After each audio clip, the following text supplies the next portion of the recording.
ಎಲ್ಲರೂ ಈಗ ಇಂಡಿಯಾ ಲೆವೆಲಲ್ಲಿ ನೋಡ್ತಿದ್ದಾರೆ ಹೊರತು ನಮ್ಮ ರಾಜ್ಯ ಆ ಥರ ನೋಡ್ತಾ ಇಲ್ಲ. ಭಾಷೆ ಆ ಥರಕ್ಕಿಂತ ಮಾಡೋಣಪ್ಪ ದೊಡ್ಡ ಮಟ್ಟದಲ್ಲೇ ಎಕ್ಸಾಕ್ಟ್ಲಿ. ನಮ್ಮ ದೇಶದ ಬಗ್ಗೆ ಏನು ಅಂತ ತಿಳಿಸೋಣ, ನಮ್ಮ ಇಂಡಸ್ಟ್ರಿಗೆ ಯಾವ ಥರ ಇದೆ ಆ ಲೆಕ್ಕಕ್ಕೆ ಇದ್ದಾರೆ. ಬಟ್ ಅದೇ ಲೆಕ್ಕದಲ್ಲಿ ಕೂಡ ಈಗ ಸೀರಿಯಲ್ ಕೂಡ ಹೋಗ್ತಿದೆ, ಅದು ತುಂಬ ಖುಷಿ. ಯಾಕಂದರೆ ಎಲ್ಲ ಭಾಷೆಗಳಲ್ಲಿ ಡಬ್ಬ ಆಗ್ತಾ ಇರುವಂಥದ್ದು. ಸೀರಿಯಲ್ ಆ್ಯಕ್ಟರ್ ಅಂದರೆ ಬರೀ ಕನ್ನಡಕ್ಕೆ ಸೀಮಿತ ಆಗಿದ್ದು. ಹಿಂದೆ ಕನ್ನಡ ಸೀರಿಯಲ್ ಕನ್ನಡಪ್ಪ ಅಷ್ಟೇ, ಕನ್ನಡದವ್ರು ಇದ್ದಾರೆ ಅದಕ್ಕೆ ಕನ್ನಡ ಜನ ಮಾತ್ರ ನೋಡ್ತಾರೆ, ತೆಲುಗು ಹಾಕಿದರೆ ಬೇರೆ ಭಾಷೆ ನೋಡಲ್ಲ ಅಂತ. ಬಟ್ ಈಗ ಕನ್ನಡದವ್ರು ಅಲ್ಲಿಗೆ ಹೋಗಿರೋದ್ರಿಂದ ಅಲ್ಲಿವ್ರು ಇಲ್ಲಿಗೆ ಬರ್ತಾ ಇರೋದ್ರಿಂದ ಎಲ್ಲರೂ ನೋಡ್ತಾ ಇದ್ದಾರೆ. ಏನು ಅನ್ಸುತ್ತೆ? ಓಕೆನಾ? ಖುಷಿ. ಅಲ್ಲಿ ವೀಕ್ಷಕರು ಅಂದರೆ ಅಲ್ಲಿ ಫ್ಯಾನ್ಸ್ ಸಿಗ್ತಾರೆ, ಇಲ್ಲಿ ಫ್ಯಾನ್ಸ್ ಸಿಗ್ತಾರೆ, ಅಲ್ಲಿ ನಿಮಗೆ ಅಪರ್ಚುನಿಟಿ ಸಿಗುತ್ತೆ, ಇಲ್ಲೂ ಸಿಗುತ್ತೆ. ನಾವು ಕಲಾವಿದರು ನಮಗೆ ಕಲೆಗೊಂದು ಪ್ಲ್ಯಾಟ್ಫಾರ್ಮ್ ಅಷ್ಟೇ ಹುಡುಕ್ತಾ ಇರ್ತೀವಿ. ಸೊ ನಮಗೆ ಪ್ಲ್ಯಾಟ್ಫಾರ್ಮ್ ಎಲ್ಲಿ ಸಿಕ್ಕಿದ್ರು ವಿಲ್ ವರ್ಕ್. ನಮ್ಮ ಕೆಲಸನೇ ಅದಲ್ವಾ?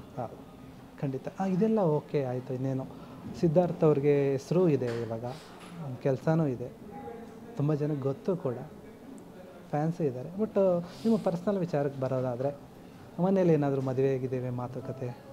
ನಮ್ಮಮ್ಮ ಜೋಕಾಗಿ ಹೇಳ್ತಿರ್ತಾರೋ ಸೀರಿಯಸ್ ಆಗಿ ಹೇಳ್ತಿರ್ತಾರೋ ಗೊತ್ತಿಲ್ಲ, ಮದುವೆ ಮಾಡ್ಕೊಂಬಿಡೋ ಅಂತಿರ್ತಾರೆ. ಇಲ್ಲ, ಅದು ಪ್ಲಾನ್ ಇಲ್ವಾ? ಮದುವೆ ಪ್ಲಾನ್ ಇನ್ನೂ ಲೇಟ್ ಅಂತ ಹಂಗಾದ್ರೆ? ಇಲ್ಲ, ನಾನು ಮದುವೆ ಬಗ್ಗೆ ಅಷ್ಟು ಯೋಚನೆ ಮಾಡ್ತಿಲ್ಲ. ಬಿಕಾಸ್ ನಾವೇನು ಏನೋ ಒಂದು ಸಾಧನೆ ಮಾಡಬೇಕು ಅನ್ನೋ ಆಲೋಚನೆದಲ್ಲಿ. ಅದ್ರ ಬಗ್ಗೆ ಇನ್ನು ಅಷ್ಟೊಂದು ಯೋಚನೆ ಮಾಡೋಕ್ಕೂ ಹೋಗಿಲ್ಲ. ಅದೆಲ್ಲ ಓಕೆ. ಬಟ್ ಕಾಮನ್ ಆಗಿರೋವಂಥದ್ದು ಎಲ್ಲ ಯೂತ್ಗಳಿಗೂ ಕೂಡ ಅವರ ಒಂದು ಯಂಗ್ ಏಜಲ್ಲಿ ಕ್ರಶ್ ಇದ್ದೇ ಇರುತ್ತೆ, ಲವ್ ಸ್ಟೋರಿ ಇದ್ದೇ ಇರುತ್ತೆ. ನಿಮ್ಮ ಲೈಫಲ್ಲಿ ಏನಾದರೂ ಆ ಥರ ಹೇಳೋದಾದರೆ, ನಿಮ್ಮ ಕಾಲೇಜ್ ದಿನದಿಂದ ಇಲ್ಲಿವರೆಗೂ ಕ್ರಶ್ ಲವ್ ಪಾಯಿಂಟ್ಸ್ ಆಫ್ ಟೈಮಲ್ಲಿ ಬೇರೆ ಬೇರೆ ಥರ ಇತ್ತು. ಲೆಟರ್ಸಿಂದ ಹಿಡಿದು ಸ್ಕೂಲ್ ಟೈಮಲ್ಲಿ, ಅಂದರೆ ಅಲ್ಲಿಂದ ಶುರು ಅಲ್ಲೂ ಇದ್ರ ಅಲ್ಲೂ ಶುರು ಗೊತ್ತಿರಲಿಲ್ಲ ನಮಗೆ. ಅಂದರೆ ತುಂಬ ಇನ್ನೋಸೆಂಟ್ ಏನಲ್ಲ ನೀವು ಹಂಗಾದ್ರೆ? ಇಲ್ಲ, ಅದು ದಟ್ ಈಸ್ ಇನ್ನಸೆನ್ಸ್. ನನಗೆ ನೀವು ಕೇಳೋದಾದರೆ ಅದು ಇನ್ನಸೆಂಟ್ ಸರ್. ಯಾಕಂದರೆ ಅಂದರೆ ಅವಾಗಿಂದ ಲವ್ ಲೆಟರ್ ಬರೆಯೋಕ್ಕೆ ಶುರು ಮಾಡಿದ್ರೆ ನೀವು ಸ್ಕೂಲಿಂದ? ನಮಗೆ ಅದು ಹೇಗೆ ಅಂತಲೂ ಗೊತ್ತಿರಲಿಲ್ಲ ನನಗೆ. ಅಂದರೆ ಬರಿತಾ ಇದ್ವಿ, ಯಾರಿಗೆ ಕೊಡ್ಬೇಕಂತ ಗೊತ್ತಿರಲಿಲ್ವಾ? ಇಲ್ಲ ಇಲ್ಲ ಇಲ್ಲ ಇಲ್ಲ, ಅದು ಗೊತ್ತಿದ್ದೇ ನಾವು ಬರಿತಾ ಇದ್ದಿದ್ದು, ಆ ಥರ ಅಲ್ಲ. ಬಟ್ ನಾನೇನು ಹೇಳ್ತಿರೋದಂದರೆ ಅದು ಒಳ್ಳೇದಾ ಕೆಟ್ಟದ್ದಾ ಈ ಥರ ನಮಗೇನು ಆ ಥಾಟ್ಸೇ ಇರ್ತಾ ಇರಲಿಲ್ಲ. ನಮಗೆ ಅದು ಏನು ಅಂತ ಗೊತ್ತಾಗ್ತಿರಲಿಲ್ಲ. ಬಟ್ ನಮಗೆ ನಂಗೆ ಏನು ಕಂಡ್ರೆ ಇಷ್ಟ. ಅವಾಗ ಇದೊಂದು ಇದೆಲ್ಲ ಸ್ಕೂಲ್ಗಳಲ್ಲೂ ನಡೆಯುತ್ತೆ, ಎಲ್ಲ ಕಾಲೇಜ್ಗಳಲ್ಲೂ ನಡೆಯುತ್ತೆ. ಬಟ್ ಅದೊಂದು ಫೇಸ್ ಅಷ್ಟೇ.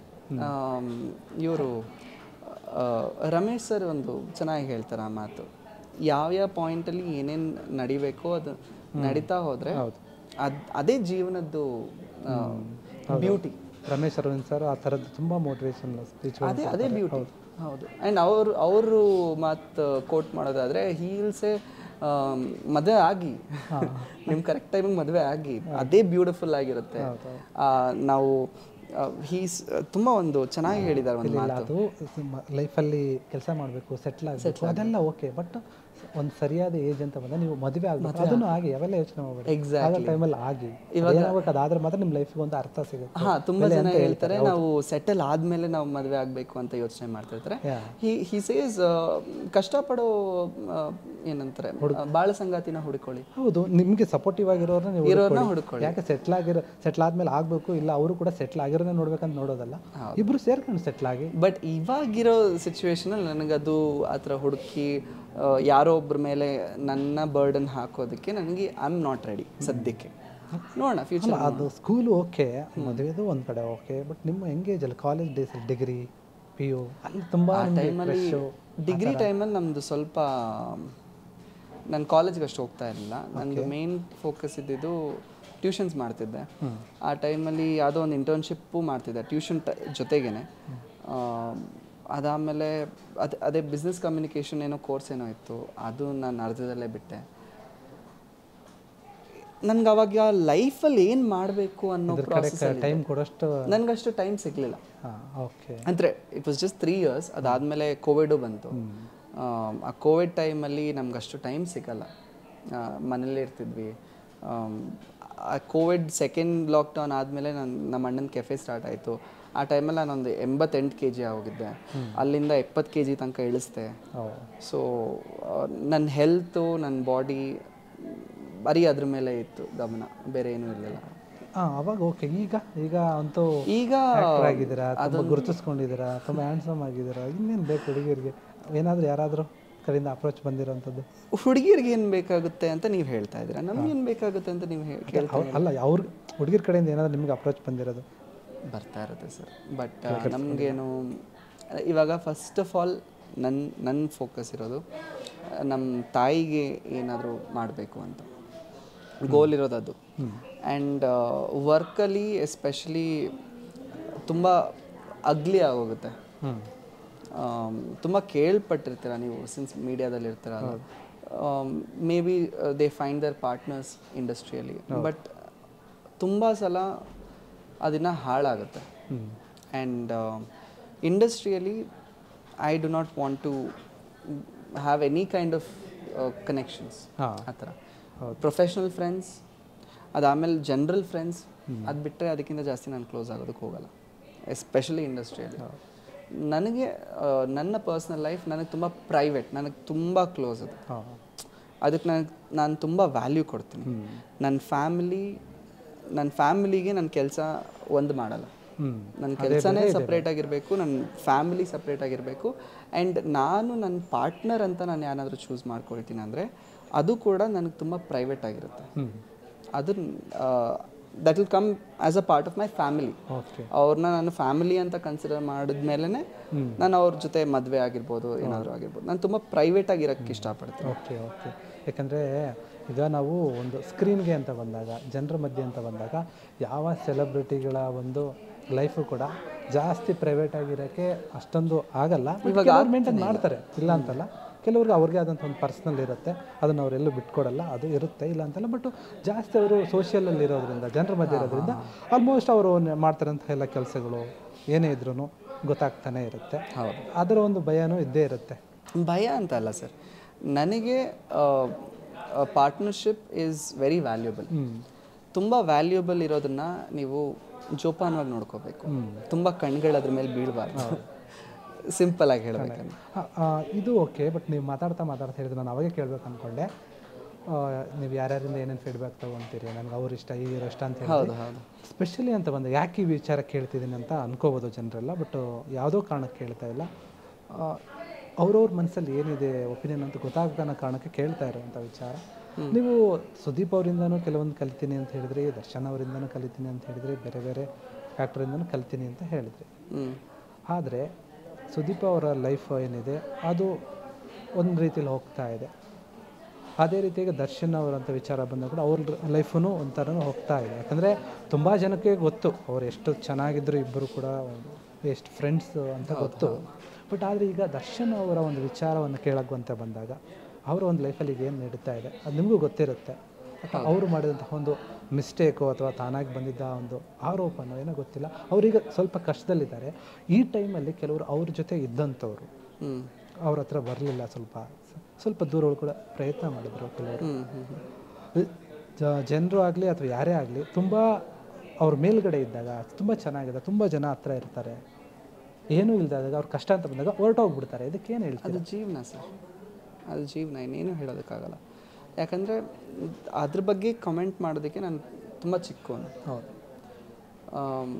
ನಾನು ಅಷ್ಟು ಲೈಫ್ ಬದುಕೇ ಇಲ್ಲ. ಅವ್ರ ಇಂಡಸ್ಟ್ರಿಯಲ್ಲಿ ಸ್ಪೆಂಡ್ ಮಾಡಿರೋಂಥ ಟೈಮ್ ನನ್ನ ಏಜು ಕೂಡ ಅಷ್ಟಾಗಿಲ್ಲ. ಖಂಡಿತ. ಸೊ ನಾನು ಅದಕ್ಕೆ ಕಮೆಂಟ್ ಮಾಡೋದಕ್ಕೆ ಅರ್ಹನಲ್ಲ, ಮೊದಲನೇದು. ಬಟ್ ಕಮೆಂಟ್ಗಿಂತ ನಿಮ್ಮ ಒಂದು ಅದೇ ಹೇಳಕ್ಕೆ ಹೋಗ್ತಾ ಇದ್ದೀನಿ. ಸೊ ಆ್ಯಂಡ್ ಇನ್ನೊಂದು, ನೀವು ಹೇಳಿದ್ರಲ್ಲ ಕಷ್ಟದಲ್ಲಿದ್ದಾಗ ಜನರು ಮೇ ಬಿ ಜೊತೆಯಲ್ಲಿ ಇರಲ್ಲ. ಆ್ಯಂಡ್ ಅದೇ ಜೀವನ.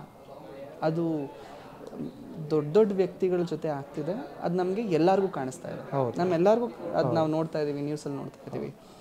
ಅದು ಎಲ್ಲರ ಜೀವನದಲ್ಲೂ ಆಗುತ್ತೆ. ಯಾವುದೋ ಒಂದು ಟೈಮಲ್ಲಿ ಒಂದು ಬ್ಯಾಡ್ ಟೈಮ್ ಬರುತ್ತೆ, ಏನೋ ಸಿಚುವೇಶನ್ ಆಗುತ್ತೆ, ಸಿಚುವೇಶನ್ ನಮ್ಮ ಕೈ ತಪ್ಪಿ ಮೀರೋಗುತ್ತೆ, ಆದ್ದರಿಂದ ನಮಗೆ ಕಾನ್ಸಿಕ್ವೆನ್ಸಸ್ ಇದ್ದೇ ಇರುತ್ತೆ.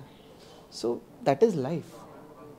ನಾವೇನೋ ಒಂದು ಮಾಡ್ತಿದ್ದೀವಿ ಅಂದರೆ ಅದಕ್ಕೆ ಕಾನ್ಸಿಕ್ವೆನ್ಸಸ್ಸು ಇರುತ್ತೆ, ಅದನ್ನು ನಾವು ಫೇಸ್ ಮಾಡಬೇಕು. ಅದರಿಂದ ಆಮೇಲೆ ಹೊರಗಡೆ ಬಂದಮೇಲೆ ಕಮ್ ಬ್ಯಾಕ್ ಕೂಡ ಮಾಡಲೇಬೇಕು.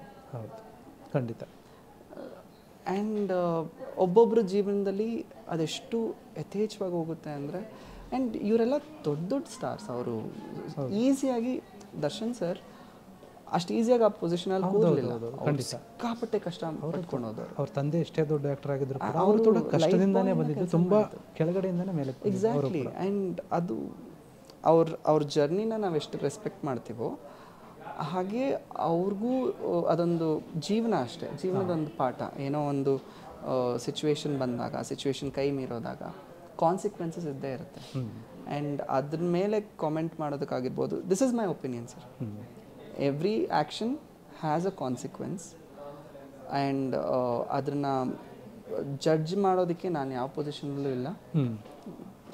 ಆ್ಯಂಡ್ ಅವ್ರಿಗಾಗಿರೋಂಥ ಎಕ್ಸ್ಪೀರಿಯನ್ಸ್ ಅವ್ರಿಗೆ ಮಾತ್ರ ಗೊತ್ತಿರುತ್ತೆ. ಆ್ಯಂಡ್ ಲೀಗಲ್ ಸಿಸ್ಟಮ್ದೇ ಅವ್ರದ್ದೇ ಅದೊಂದು ಜವಾಬ್ದಾರಿನೂ ಇರುತ್ತೆ. ಸಪೋರ್ಟ್ ಮಾಡೋರು ಸಪೋರ್ಟ್ ಮಾಡ್ತಿರ್ತಾರೆ. And at the same time ಯಾರು ಸಪೋರ್ಟ್ ಮಾಡೋಕ್ಕಾಗಲ್ವೋ, ಮುಂದೆ ಬರಲ್ವೋ, ಅವ್ರು ಬರಲ್ಲ. This is it. ಓಕೆ, ಇಷ್ಟೆಲ್ಲ ಆಯಿತು. ಈಗ ಫೈನಲ್ ಆಗಿ ಹೇಳೋದಾದರೆ ನಿಮ್ಮ ಒಂದು ಜೀವನ ಲೈಫ್ ಎಲ್ಲ ಮಾತಾಡಿದ್ದು ಆಯಿತು, ಚೆನ್ನಾಯಿತು. ಮುಂದಿನ ಒಂದು ದಿನಗಳು, ನಿಮ್ಮ ದಿನಗಳು ಹೇಗಿರುತ್ತೆ, ಏನು ಪ್ಲ್ಯಾನ್ ಇರುತ್ತೆ, ಏನು ಅಂದ್ಕೊಂಡಿದ್ದೀರಾ ಹೇಳೋದಾದರೆ ಫೈನಲ್ ಆಗಿ? ಕೇಳಿಸ್ಲಿಲ್ಲ, ಇನ್ನೊಂದ್ಸಲ ಹೇಳಿ. ನಿಮ್ಮ ಒಂದು ಲೈಫ್ ಮುಂದಿನದ್ದು ಹೇಳೋದಾದರೆ ಏನು ಅಂದ್ಕೊಂಡಿದ್ದೀರಾ ಫೈನಲ್ ಆಗಿ? ಫೈನಲ್ ಆಗಿ ಹೇಳೋದಾದರೆ ನಂದು ಗೋಲ್ಸ್ ಇರೋದು ನೆಕ್ಸ್ಟ್ ಸಿನಿಮಾ ಹೇಗೆ ತೊಗೊಂಡು ಹೋಗುತ್ತೆ ಅದನ್ನು ಹೇಳೋದಕ್ಕಾಗಲ್ಲ. ಸೊ ಇಲ್ಲಿ ತನಕ ನನಗೆ ಏನು ಪ್ರೀತಿ ಜನರು ಕೊಟ್ಟಿದ್ದಾರೋ ಅದಕ್ಕೆ ಅರ್ಹನ ಇಲ್ವಾ ಅಂತ ನನಗಿನ್ನ ನನ್ನ ಲೈಫ್ ಲಾಂಗ್ ಅದೊಂದು ಜರ್ನಿ ಇರುತ್ತೆ. ನಾನು ಅದಕ್ಕೆ ಜಸ್ಟಿಫೈ ಮಾಡಬೇಕು, ಅವ್ರು ಕೊಡೋ ಪ್ರೀತಿಗೆ ನಾನು ಜಸ್ಟಿಫೈ ಮಾಡಬೇಕು ಥ್ರೂ ಮೈ ಕ್ಯಾರೆಕ್ಟರ್ಸ್ ಅಂತ ನನಗೆ ಆಸೆ ಇದೆ. ಸೊ ಯಾವುದೇ ರೋಲ್ ಮಾಡಲಿ ಅದಕ್ಕೆ ಸಪೋರ್ಟ್ ಮಾಡೋದಕ್ಕೆ ಅವರು ಥಿಯೇಟ್ರಿಗೆ ಬಂದು ನೋಡ್ತಾರೋ ಅಥವಾ ಈ OTT ಅಲ್ಲಿ ನೋಡ್ತಾರೋ ಅದು ಜನರಿಗೆ ಬಿಟ್ಟಿದ್ದು. ಆ್ಯಂಡ್ ಬಟ್ ರಿಕ್ವೆಸ್ಟ್ ಮಾಡ್ಕೊಳ್ಬಲ್ಲೆ ಅಷ್ಟೇ. ಏನು ರಿಕ್ವೆಸ್ಟ್ ಮಾಡ್ತೀರಾ? ಸೊ ನಂದು ಡಿಸ್ಕಷನಲ್ಲಿದೆ ಸಿನಿಮಾ, ಅದು ಯಾವಾಗ ಶೂಟ್ ಆಗುತ್ತೋ, ಯಾವಾಗ ರಿಲೀಸ್ ಆಗುತ್ತೋ ಇನ್ನೂ ಪ್ಲ್ಯಾನ್ ಮಾಡಿಲ್ಲ. ಬಟ್ ಅದು ಬಂದಾಗ ಎಲ್ಲರೂ ದಯವಿಟ್ಟು ಥಿಯೇಟ್ರಿಗೆ ಬಂದು ನೋಡ್ತಿರೋ ಅಥವಾ ಅದು OTTಯಲ್ಲಿ ರಿಲೀಸ್ ಆಗುತ್ತೋ ಗೊತ್ತಿಲ್ಲ, ದಯವಿಟ್ಟು ಅವಾಗ ಸಪೋರ್ಟ್ ಮಾಡಿ ಅಂತ ಕೇಳ್ಕೊಳ್ತೀನಿ ಅಷ್ಟೇ. ಖಂಡಿತ ನಿಮ್ಮ ಆಸೆಗಳೇನಿದೆ ಅವೆಲ್ಲ ಕೂಡ ನೆರವೇರಲಿ. ಈಗ ಬರ್ತಾರೆ ಅಂತ ನಿಮ್ಮ ಸೀರಿಯಲ್ಲು ಕೂಡ ಇನ್ನೂ ತುಂಬ ಚೆನ್ನಾಗಿ ಓಡಲಿ, ನಿಮಗೆ ಇನ್ನೂ ಜನರ ಆಶೀರ್ವಾದ ಸಿಗಲಿ. ನಿಮ್ಮ ಒಂದು ಟೈಮ್ನ ನಮಗೆ ಕೊಟ್ಟಿದ್ದೀರಾ. ನಮ್ಮ ಒಂದು ಫ್ರೀಡಮ್ TV ಕಡೆಯಿಂದ ಕೂಡ ನಾವು ಆಶಿಸ್ತೀವಿ ನೀವು ಒಂದು ತುಂಬ ದೊಡ್ಡ ಮಟ್ಟಕ್ಕೆ ಹೋಗಲಿ ಅಂತ. ಆಯಿತು, ಇಷ್ಟೊತ್ತು ನಮ್ಮ ಜೊತೆ ಬಂದು ಮಾತಾಡೋದಕ್ಕೆ ತುಂಬ ಥ್ಯಾಂಕ್ಸ್.